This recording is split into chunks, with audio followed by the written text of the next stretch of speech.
It's been a while, hasn't it? It has been a while. It's been 2 years almost. Yeah, a year and a half, almost two. The date today is April 20th, 2024. Yeah. Where do we start? I don't even know. Welcome back. Yeah. If you're new here, this is the All Outdoors Photography Podcast. We are two outdoor nature photographers. I'm Ryan. This is Henry. We talk about all that kind of things fun. Outdoors. Yeah, pretty much. Different subjects we shoot and trips, travel, stories, all of the above.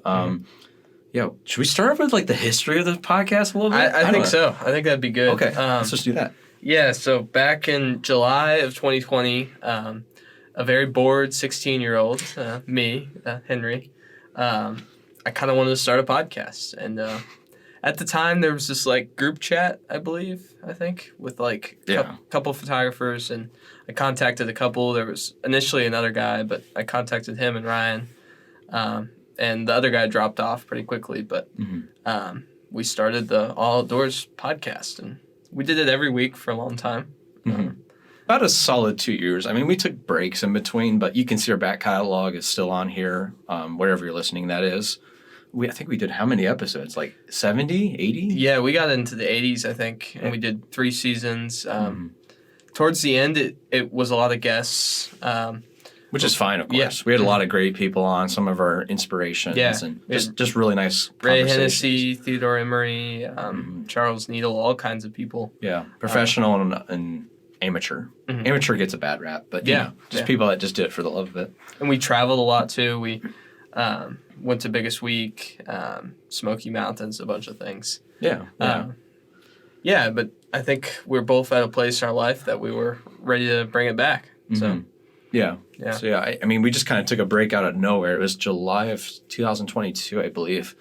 Our last episode aired, and then we just kind of went quiet until a little bit recently because basically I was up in Dayton, as you can probably tell from the first iteration of the podcast. And now I moved down here in Cincinnati, an hour south or so. And Henry. Yeah, so I when we last recorded the podcast, I was living in Louisville, but now I go to college here in Cincinnati. So it actually kind of worked out perfectly. Yeah. Kind of one of the things with the podcast before was it's kind of hard to record online sometimes. I mean, there's some nice software, but we had some technical issues and, there's always internet issues and stuff. So the resources of this university, there's a recording studio. So that's where we are. Let us know how you think it sounds. We're trying this out. It's a new thing for us today. But should be an improvement, I'm sure. Yeah. I know. Yeah. We're just, I think more so than that, even just that, we're excited to bring back the show at all and to talk again, I guess. Because it's like during that break, Henry and I were actually talking more than I would say before the podcast. Like, I guess what I mean by that is like we would meet up a lot more and go out and shoot together. Yeah. And, we'd still keep in touch often. But I think that might be a good way to start today and just say maybe the trips we've been on together since then. Yeah. And then I guess we can go into kind of our personal updates on what we've been up to. Yeah. So, sounds good. Yeah. So start? Sure. Yeah. Our first trip after the pod. So like I said, we stopped in July, and then that October we went to the Smoky Mountains. That was an amazing trip. I still remember every detail. Honestly, it was so great. Yeah. And was that your first time going, or you've been there before that trip, right? I think that was my first time. Okay, Yeah. It was definitely my first time, and that was like, I mean, we saw like elk. I mean, there's a couple black bears. We didn't really get any photos. We had a pretty good close encounter with one, and then we did some hiking, of course, through all of this trip, and did some waterfall photography. Oh yeah, yeah. It was during the fall, so it was pretty fall colors. We've mostly focused on the Cataloochee Valley area, which has a bunch of elk, if you've ever heard of it before. Like bugling elk in the rut, like beautiful colors, nice fog. And we did drive over to Cades Cove for a day, and that's where we got some bears, and we did some waterfalls. And that was amazing. We camped for that one. Car camped. We shared one car because we were afraid of bears. And it was cold. Crammed in a Jeep together. And those mornings, I mean, geez, it was, 30 degrees or something? But we got up every morning and we did well. It was a great trip, honestly. Yeah. I think, was that our first trip together? No, we did biggest week. Yeah. Which we talked about on the show. You can go back and listen to those episodes. But that was like our second trip together for like, I think we spent 5 days together during that in the Smokies. And like I said, it was camping. We did 3 or 4 in the Smokies, and then we did one at a state park on the way back, which was also really pretty as well. Yeah, definitely. So we did that, I think. Kind of near the end of the first tenure with the podcast, I was doing some like certifications. I was doing like Ohio Volunteer Naturalist, which was a pretty cool experience doing that course. And then I did Certified Interpretive Guide. And since that show took a break, or this show, I've been doing a lot of guided hikes for like local, like a camera club. I did some like nonprofits, like basically just people that like to hike and stuff, and did a lot of those hikes at like local wetlands and stuff that I'm like familiar with. And a lot of them were centered towards photography too, which is really cool. So did a lot of that stuff. Yeah, I've just been working on college since then. Like I said, I started August 2022, and I'm a sophomore now, almost going to be a junior. And that's super, super busy, encompassed a lot of my time, but I'm still keeping up with photography as much as I can. I guess later I'll go into some of the other stuff I'm doing with that. But the freshman year I was just mostly focused on getting school started up and everything. And photography kind of took a backseat for a bit, but I still did trips and stuff, which was awesome. So I guess our second trip would be, we did Biggest Week again. That was amazing. It's different. It's different every year. We saw a lot of different stuff, and we discovered kayaking up there for the first time in the marshes. We found kayaks in the marsh. We discovered what a kayak was. That was cool. That added a new layer to it. It's been about a year now, but that was an amazing trip too. Yeah, that was just doing Biggest Week back to back, like 2 years in a row. I mean, like that was just like such a surreal experience. That was like my first experiences being up at the Great Lakes, really doing, I did photo trips before then, of course, but like that one was like the first one where I was like, this is like a big deal to me. Like, and I, just from like a birding perspective, not even just photos, got so many lifers, just so many, just cool experiences of seeing these like songbirds migrating and up close and everything. And sharing that with Henry here and like all the people there and stuff was really cool. And then not only that, but like the photos you get just from that trip, like it makes everywhere else pale in comparison in a lot of ways, because like as everyone says, like it gets up close. I mean, everything's right there for you to see. And like migratory species too, like blackburnian warblers and magnolia warblers and all that kind of stuff. Like from both a birding and a photography perspective, it's literally a dream. And since we've gone, we've gone twice now. We have the place dialed. Like we know, we know the best spots. Like even within the location, we know what trees have the best birds and stuff, and like that orchard tree where the orchard oriole always is, and the blackburnian hangs out and stuff like that. Yeah, and it's neat going back again and again now. This will be our third year going back this year. And like Henry said, just like seeing the familiar spots, like remember when we took that photo there or had that experience? And like people we meet along the way and stuff, and seeing them year after year is really cool too. Yeah. So we're really stoked for that coming up here in a couple weeks.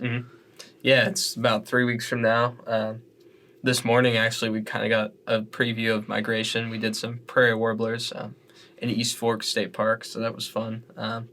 Part of Ryan living here now, it's really easy to shoot, which is we're both excited for. We like live about 5-10 minutes away. Yeah. So we can just kind of. I think this is our first time doing it because it's been about a few weeks since I moved here officially, and it's been really cool. Just the ease of meeting up and just going out to local places and stuff. Yeah, it's great. And like he said, getting a taste of that like migration as it starts here in April. It's been really cool. Yeah, I mean we're pretty much focused on one species this morning, but we saw other stuff too that's starting to arrive, and it's getting exciting. Like we're getting into spring. So July of last year, Henry invited me. He has folks that have a lake house up near Lake Michigan.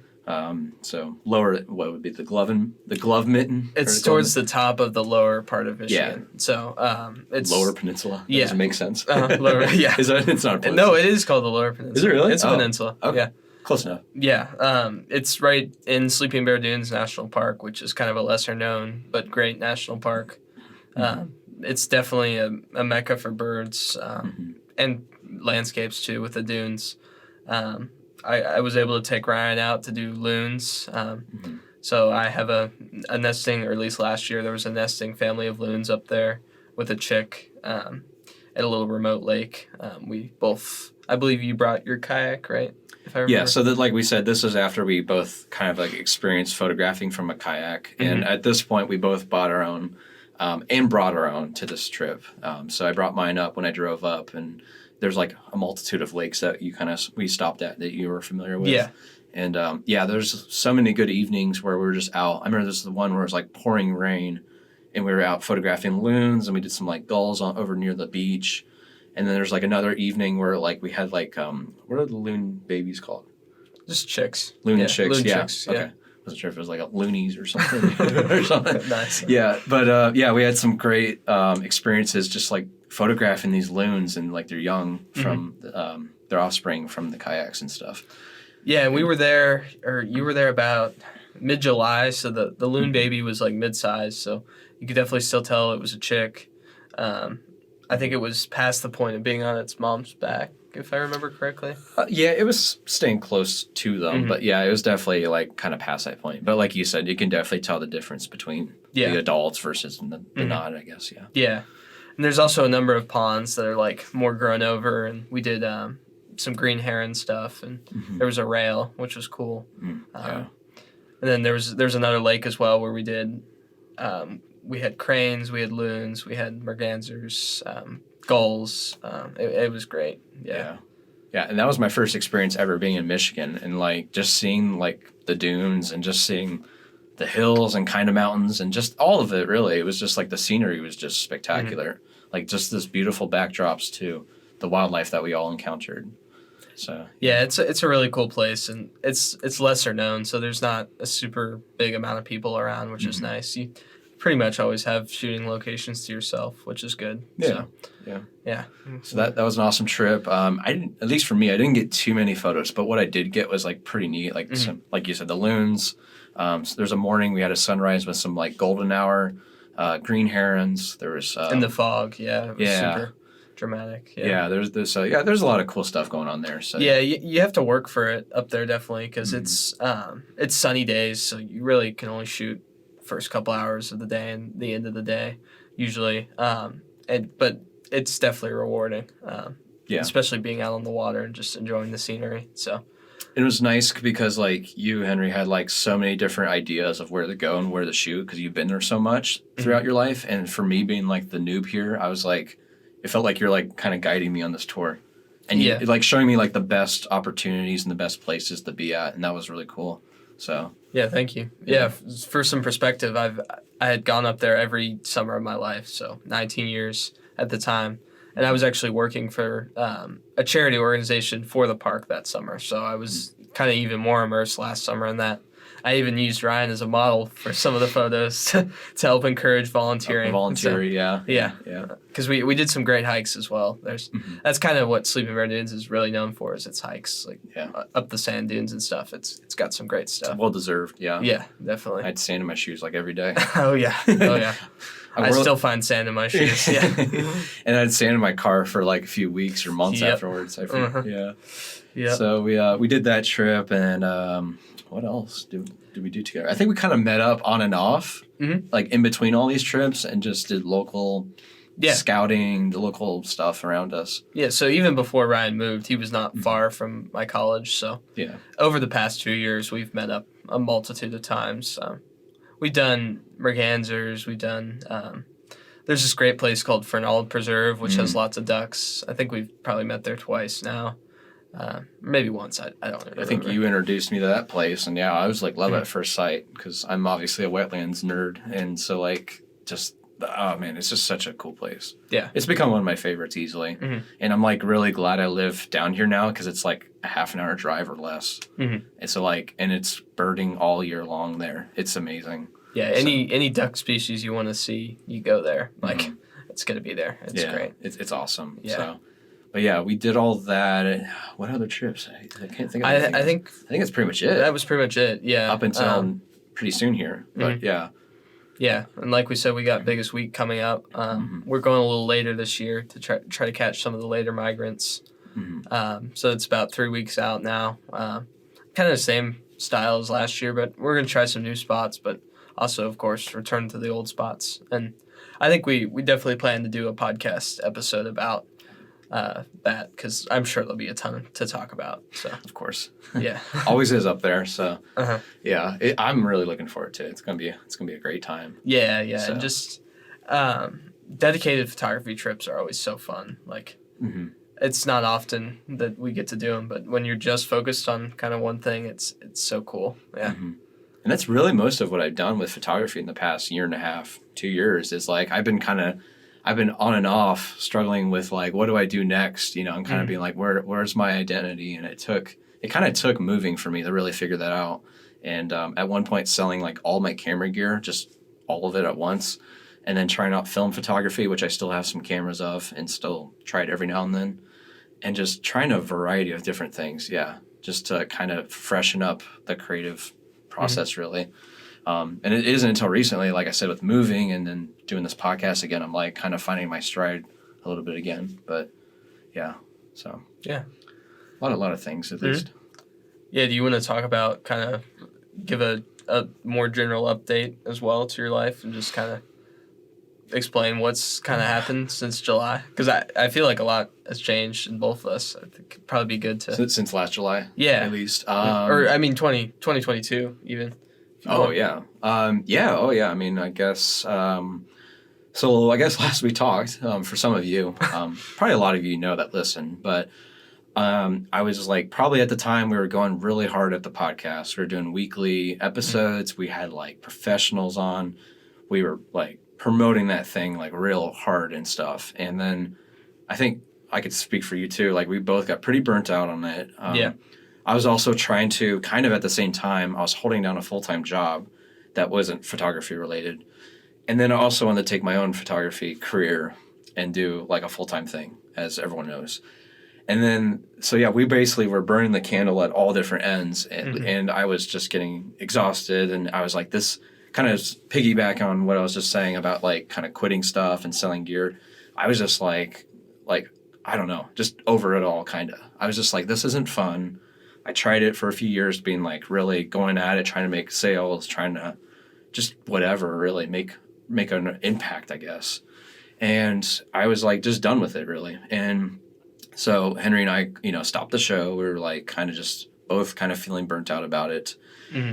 And I was like, I'm just going to take a break. I didn't really shoot much in the past couple years, at least not as frequently. A lot of my photography was with Henry on those trips. And I kind of did some stuff locally in between on my own.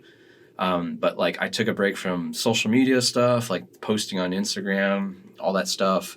Took a lot of month-long breaks from like YouTube videos and stuff on my channel, and was just kind of like done with it. And I honestly, at one point I was just like, do I even want to do this anymore? Like just because I was just like over it. Safe to say I'm not. And I knew it just took a while to like kind of find a break. And in my own personal life, just kind of realized I was like running away from like problems and busying myself to avoid like just like things I was escaping from, I guess, mentally. And it took like finding a partner and like a romantic partner, I'll say, and like finding that balance of like family home life and kind of just finding the fun, I guess, in photography again, it took a lot, pretty much as long as the break was really. And I'm still kind of finding it that is. And basically just finding how to have fun with it and being like, it's okay if I don't get photos on this outing. Going out at all is the goal, and just enjoying being out in nature, just seeing the birds, seeing the landscape, whatever, enjoying a sunrise, like just the stupidly little things, I guess, of being out there, and really letting the camera and the photos and all that be kind of secondary, and just being like, I'm just out here because I want to be. I enjoy being outside. I enjoy hiking, enjoy sharing it with others, all that kind of stuff. And so, yeah, long-winded way of saying, yeah, basically it just took a while to like recharge the batteries and to get to this point like here right now where I'm like, okay, cool. Like this morning, like we went out for prairie warblers and like I got maybe one decent photo of it, but like of that bird in particular. but like nothing that's like, oh my gosh, portfolio worthy. And like, I'm okay with that. I'm okay with editing that image and being like, I might share it online with some people or on my whatever, Facebook, Instagram, or I might not. And that's totally okay. Like, I'm okay with empty handedness. Like, it's totally fine with me, but yeah. So basically that's where I've been at. So it's been an interesting journey to get to this point again. But, I feel like it's nice to be like not so pressured to make videos, not so pressured to make a full-time living and to just enjoy it for what it is and remember why I started too. And do you want to mention too I know you mentioned your certifications briefly. Do you want to talk about that a little bit? Yeah. So like I said, it was 2022. I really buckled down on getting some like certifications just kind of for fun. I mean, they were paid, like I had to pay to get into these courses, but I did the OCVN, which is Ohio Certified Volunteer Naturalist program. And that was like a 5-week every Tuesday for like 5 weeks in a row. You'd meet up basically at Cincinnati Nature Center was where my local cohort was. And side note, that was my first experience at CNC, and I really love that place. It's a great organization. Check them out. Go hike there. It's great. So yeah, we did that. I met some cool folks from that. I was one of the younger people there. A lot of them were older and retired and just kind of wanted something to do in the summer, basically. And it really, really was fun. It felt like summer camp for adults, kind of. Like it was like each week we would do different topics. Like one week we did birds, of course, which everyone knew. I had the nickname Merlin is what they gave me because like they knew I was the bird guy in the whole like group. There's probably about 20 of us on this course for that summer. And so, yeah, we met up all in person. Like I didn't say that yet. But yeah, we did like stuff about soil, which isn't my favorite topic, but geology, which was kind of cool. We did, what else? Botany, of course. Like just is literally like a crash course of like Ohio nature and Midwest, like I guess stuff like that in nature outdoors. And so you're probably wondering like, what does it have to do with photography? Well, obviously I'm shooting a lot of these subjects or trying to at least. And so it was pretty cool to get a bigger understanding without using a camera, that is, to like what I'm photographing and why, and have a more well-rounded interest and knowledge into what I'm shooting. And so that was kind of my goal with that. And it was a really great course. Opened my eyes to a lot of different things. I'd never thought about photographing and stuff that I may seek out. And it was just a cool time, I think. So, and then later that summer, excuse me, I did the Certified Interpretive Guide course. And so that was in a broader sense, that was more about leading hikes, like I said. And that was more about like, not like info dumping people about like knowledge, like look how much I know about this bird, but like sharing it to a common person. Like let's say I'm leading a hike and someone's like, I don't like birds. Well, I'm not going to like stand there and be like, this is why you should like birds. Like to prove them wrong, because you aren't going to change people that way most of the time.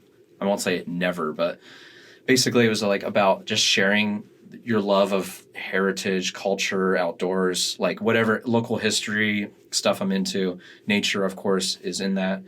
And sharing it with people that maybe are into it, maybe some that aren't, maybe some that are curious about it but don't know.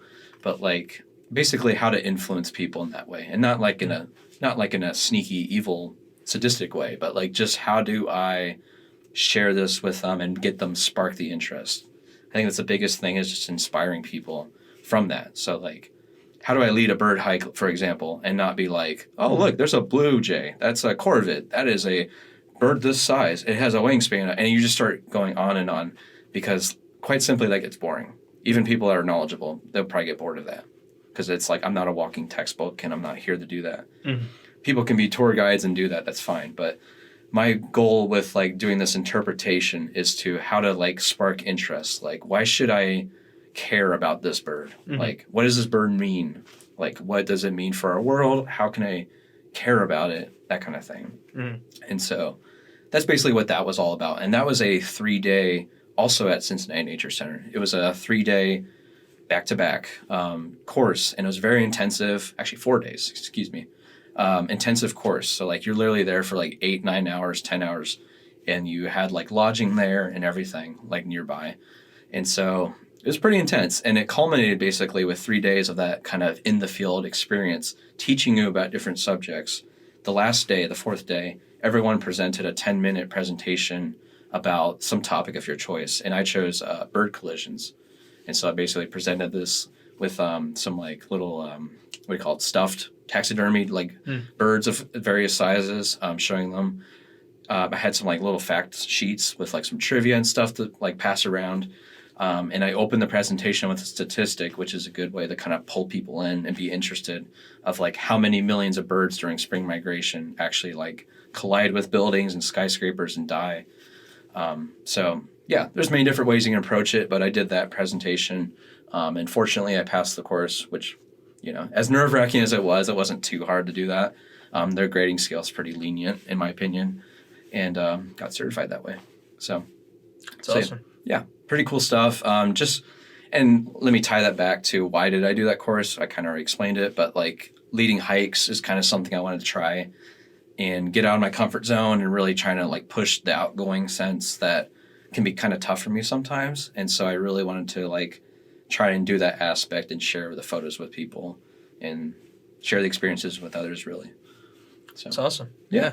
So glad you got those. It's super cool. So I mean, like you said, like even though it might not be directly photography, there's all of that knowledge benefits photography so much. Like I'm sure in so many ways, like, you know, you got to know the background of what you're shooting in order to really, really understand how to shoot them, I would say. Yeah, definitely. Yeah. And it's nice because during that break, it's like I was not staying like idle. Like I was doing things like this that like, yeah, they weren't directly related, but like they do kind of feel like help me get to this point of like, all right, I have a better appreciation for that, whatever it is, wildflower, that bird, that landscape, like how it was formed over millions of years. Like it's kind of cool to have that kind of naturalist perspective of like the whole picture rather than just how literally can I get the best photo. Yeah, exactly. Oh, yeah, picture. Yeah. Yeah, like I'm not just like a trophy hunter. Not that I really, I don't know, ever was, but like I just have a newfound appreciation for what I'm shooting, I guess. That's awesome. Yeah, more of a motivation. But yeah. Anyways. And I think that'll allow you to keep going longer without burnout, you know, or less risk of burnout. Because, I mean, obviously it happens to us all often, but the more you diversify, I guess, the better. The longer you'll last in a hobby or a pursuit. Oh, for sure. Yeah. And that's my one thing. I never wanted to remain like stagnant doing the same thing over and over. Yeah. So like switching it up however it takes or whatever it takes rather, like that's the goal for me. So like that was a nice change of pace doing those courses because like I could go out and hike and have only my binoculars and just appreciate like not having the photos be the end result and being like, all I need is a field guide and I can just watch and listen. Yeah. And then it's like, and it's cool. It's maybe fine. you'll be out and you see something with your binoculars. You're like, hey, I might want to go back with the camera. But like, you don't always have to go, you know, with that goal in mind. I think that's great. So I will say it seems often that when I don't bring my camera is the best opportunities to get photos. Yeah. It's so annoying. I agree. It's so annoying. Yeah. Oh gosh. Anyways, what have you been up to besides that? So I guess we stopped in July 2022 and then in August I started school. School it's great. I love it, but at first it was a lot, you know. That's probably any college student will tell you. Like it's a lot to handle, just not just the academic stuff, just the social stuff, you know, making new friends. And that was the first time I lived away from home for a long period of time. So naturally, like I went to the Smokies in the fall, but besides that, I didn't do much photography. I would get out occasionally, kind of explore the parks, but I think that was my freshman year. I think for a lot of my freshman year, I kind of felt bad that I wasn't getting a lot of images, I guess, around my local Cincinnati area. But I really think since then I've kind of have a new mindset to it, kind of similar to you. I got really involved with my school's outdoor club and then birdwatching club as well. I've taken up 2 leadership positions with that, and that's been really great. Kind of, not that I haven't done other outdoor activities, but this really introduced me more to these other activities like rafting, camping, climbing, hiking, all that kind of stuff. And it kind of allowed me to kind of pull back from just the narrow focus of wildlife photography. 2 years ago, like my mindset was kind of completely different. Like I was just so image focused. Like I would have to have something. And it unfortunately, it would really affect my mood if I didn't get what I was looking for. And now I can pretty much confidently say I don't really care too much. Like, that sounds like kind of lazy, but like I don't. Like, I enjoy being out there. I enjoy taking in the scenery, taking in the sun on my face. Like, honestly, like getting the steps in. Like, it's really, that's kind of what it's more about now for me. Definitely, kind of like Ryan said, I've kind of also shifted to more trips, I guess. Like, on trips, that's where I will kind of, not 100%, but I'll put a lot of my focus towards the photography. I've had the privilege of going to, last summer, Africa with my school. We have a kind of a short-term study abroad program. And with that, it's just 3 weeks of travel, and then you do your classwork after. So I got credits for going. So it was in Namibia in Africa. It was absolutely amazing. Best trip of my life.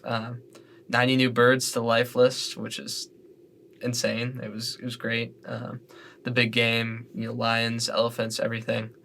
And that trip was really great, and it really allowed me to explore a totally new environment, and it was just so amazing. It's probably, sorry to interrupt, but it's probably pretty cool because like you go to like a new continent or country, and like every bird or whatever is new. Like everything's kind of new to you, so like that newness of it's probably really exciting. Yeah, like I've traveled to different parts of the United States before, but like this is totally different because there's almost no crossover. Like there's no crossover of species pretty much. They still have their sparrows and their warblers and stuff like that, but they also have totally new categories of birds. We have cranes in the United States, but we don't really have too many storks. I know we have a wood stork, but like in Africa, for example, they have like 12 species of storks, like stuff like that, like the diversity, and just mammals too.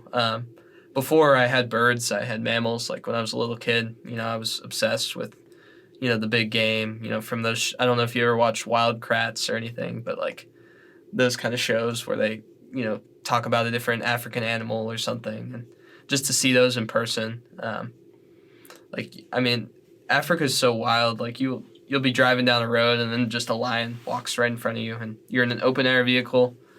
I mean, you probably could get attacked, but you just trust the animal and you observe it. And it was great. I would even say like it was pretty much a spiritual experience for me. That's just how powerful it was. It was so cool. So. That was last summer. I was able to, after that, get that job I mentioned with the charity organization for the national park that I've grown up in. So that was great. My first job where I really got to do something I wanted to do, like versus just kind of a normal like manual labor job. It was kind of something I got to work on, and I got to set my own schedule, which was great. So like when Ryan came, I got to kind of have the week off and enjoy that, and still collect some images for the charity organization, but also take some time off and enjoy. And it was amazing. I made a lot of connections, and it really prepared me for this year and what's coming next for me. So this fall, I got a call from, if you know Gary Farber from Hunts. He was gracious enough to refer me to a guiding service in Alaska. It's called Alaska Grizzly Safaris, and I was able to get hired by them for this summer. So I'm super excited. I leave in about 2 months for that. And it's just going to be a whole summer of teaching people how to photograph grizzly bears and birds as well, wolves, just all the stuff you'll find up in Alaska. I'm super excited. One of our guests in the past, Corey Hart, he's actually a bear guide as well up there. So you can see some of his images on his Instagram if you're curious kind of what the area looks like.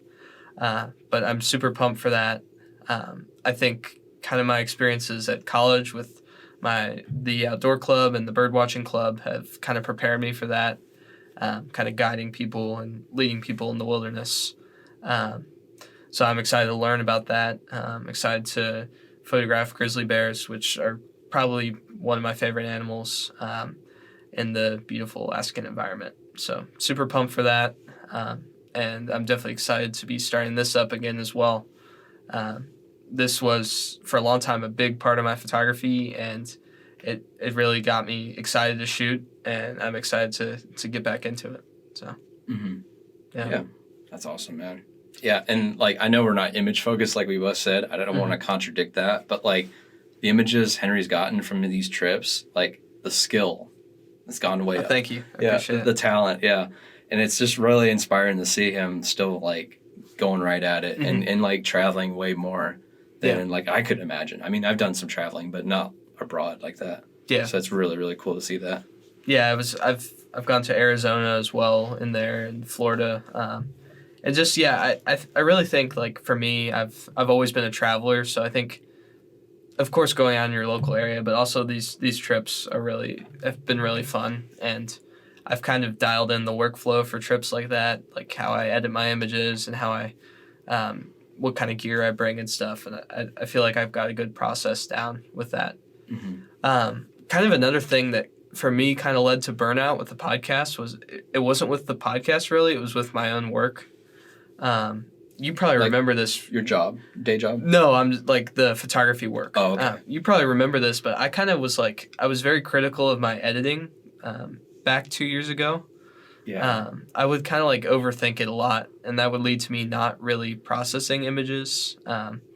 And this lasted a while. Like, I tried to buy presets for a while. I don't know if you remember that. Like, yeah, unfortunately. Yeah, I know. I never used them. You warned me, but I never used them. What kind did you use? Or can you not say? I probably don't want to put them under the bus, but they were good. Like, I just, it felt wrong to use them. But I was just kind of like, I really enjoyed what I was getting in the camera, but then I would look at it in the computer screen, and I would just kind of let it sit there. And I think we both kind of, at the same time, we both had this issue of we let these images sit for like months on end. I don't even know why. I haven't been the best about editing or like sharing photos. So like you go on my Instagram and it's like a whole different season from what it is at that point.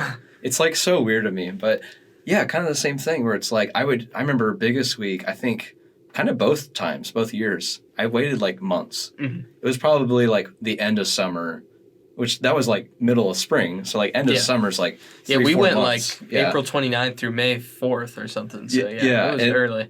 And so I'd wait like months to even edit these photos. And I don't get it. Maybe it's just like my mindset changed or shifted rather to like, I just wanted to be out and the experience of it. So like the photo, like I said, was secondary. But like, yeah.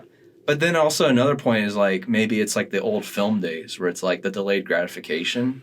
Because I did find something special in like I never understood maybe why like people edit photos the same day. Not to call anyone out, but like the hype of that. Like I get excited about images I take, sure, but like I don't have time for that honestly. The same day, like I almost don't want to. Like if I'm shooting out for like a whole morning and I get back to my house, like I'm eager to edit it, sure, but I'm not like, oh boy, let's like get into it right now. Like, I don't know. That's just not me, at least in my DNA, I guess. But anyway, point being, where am I even making the point? So yeah, I like the delayed gratification of it, where it's like you come back weeks or months later, and all the memories come flooding back, and it's like, that moment, doing that thing, that like it takes you to a place, and it's really cool to have that. And it's the same reason I've always done like the videos on my YouTube channel. Like it's all kind of a time capsule. It's a moment in time of I can watch myself back or look at the photo and be like, I can almost, most of them at least, I can almost remember where I was, what I was feeling, what I was going through, like as a person, or like what the weather was, the conditions, all of it. It's surreal how much this stuff like it's crazy how it freezes in your mind. Like, Like today we were doing prairie warblers, and I looked. I went a year ago yesterday, and I remember the exact perches I photographed everything on. Like a year later. It's crazy how it just stays there. It's so cool. But I mean, like with it was weird at the time. It was I'm totally out of this now, but I was like so critical of my own work. Like it just led to me just kind of like leaving it, and I don't know. I was so focused on like social media too, and like how it looked on there, and I'm at the point now that I post images I like, and I have my own style now, And I don't try to compare the others' work anymore. I would do that a lot, and I think that comes with age too. I mean, I've grown up. I was 18. Now I'm 20. That probably helps as well. Just kind of growing into myself more as a person and as well into photography. So I think that's helped too. You're not a teen anymore. No. Yeah. No. So I'm a 20-something now. I chuckle because 2 years is kind of nothing in the grand scheme, but when you're a teen, 18 to 20, that's a big jump. Yeah. And I graduated high school. And, yeah. Your life experience, all the things. I live on my own now. I think that alone is a big difference. Just working on your own schedule and how you fit photography into that. It's a lot easier in high school to go out after school and photograph some deer in a local park versus in college. If you're going out to do photography, there's always something you're bumping to make room for that. So yeah, and it's funny. I'm only 28, which is young still, but I'm remembering 4 or 5 years ago being I could hike all day with my camera bag packed to the nines, all this stuff. And now I'm just man, I'm not taking the easy way out, but I'm getting tired often. I have to take breaks during the day. I don't even really want to be out shooting all day either. I want to go home to my my girlfriend and dog, and see them, I don't know. It's all about having the balance for me, I think, is what I had to learn. And it's balance. Yeah, it took learning that to be all right, cool. I don't need to be the hustle culture, 110%, going at it all day, every day, all night. Because I did that for a couple of years, and that took me to that burnout spot. And it was just not fun. And to another point was as a lot of people are aware, I was in artist cooperatives and doing galleries and exhibitions and all these things that were on the side that weren't even directly related to taking photos, but I was sharing my work and everything. And it took me also quitting all of it basically when I moved, that is, to kind of have a new perspective about all right, I'm just going to shoot for the love of it. I don't need to share it. Because after a while, as people know, when you you sell prints and stuff, I don't know if you've kind of had this a little bit, but you get in the mindset of what's valuable, what can sell. Yeah. Because I realized from doing, I had 2 years, 2019 and then pandemic, of course, and then 2021 I did a slew of art fairs and craft shows where I would have a booth outdoor or inside, and I would show my prints and stuff, photographs, greeting cards, whatever. And that was all fine and stuff. I mean, I had good times, had bad times, and days that were just not good or good.